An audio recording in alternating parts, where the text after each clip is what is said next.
శిల్పం కాదమ్మా మేలుకో మిత్రమా గుండెలో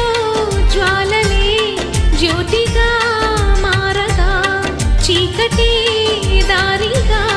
వేకువే చేరగా గాలి చిరుగాలి